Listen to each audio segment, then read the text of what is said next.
Tujuan kami hadir ke pejabat PM pada pagi ini ialah untuk menyampaikan memorandum yang saya katakan tadi, iaitu kita membantah berkenaan dengan usul pindaan Akta 164. Saya bacakan ni dia kita punya statement ni.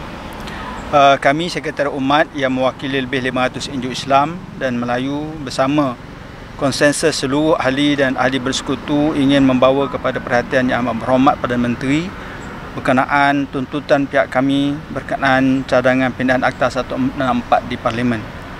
Yang pertama, kami ingin mengingatkan kepada Yang Amat Berhormat Perdana Menteri berkenaan sumpah ke bawah Duli Yang Maha Mulia Seri Paduka Baginda Yang di-Pertuan Agong yang diwajibkan untuk memelihara kepentingan Islam pada semua masa sebagaimana yang termaktub dalam perlembagaan. Sebagai pihak yang menjalankan amanah pemerintahan yang Duli Yang Maha Mulia Yang di-Pertuan Agong, kerajaan harus bertindak di dalam kerangka menghormati kesucian sumpah ini.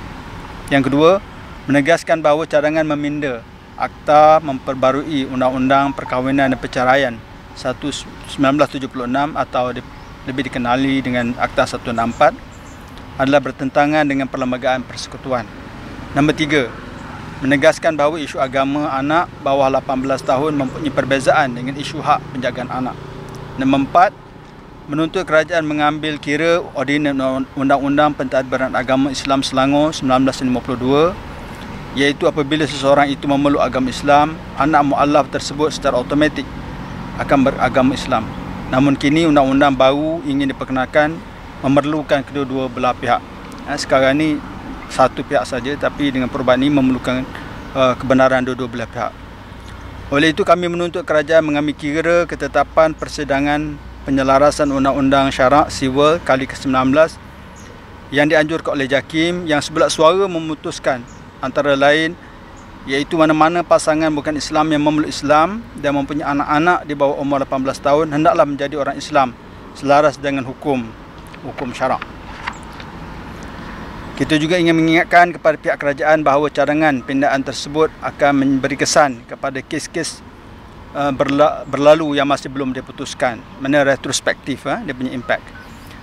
Terdapat pelbagai kes yang telah diputuskan mahkamah dan kesan pindaan ini hanya akan memperlekehkan keputusan yang telah dibuat. Kami juga ingin mengingatkan pindaan yang disyorkan ini juga tidak mengambil kira ketetapan mesyuarat oleh alim ulama seluruh negara. Pendekatan diambil ini untuk meminda undang-undang akan menjadikan sesuatu perkara yang sah menjadi tidak sah.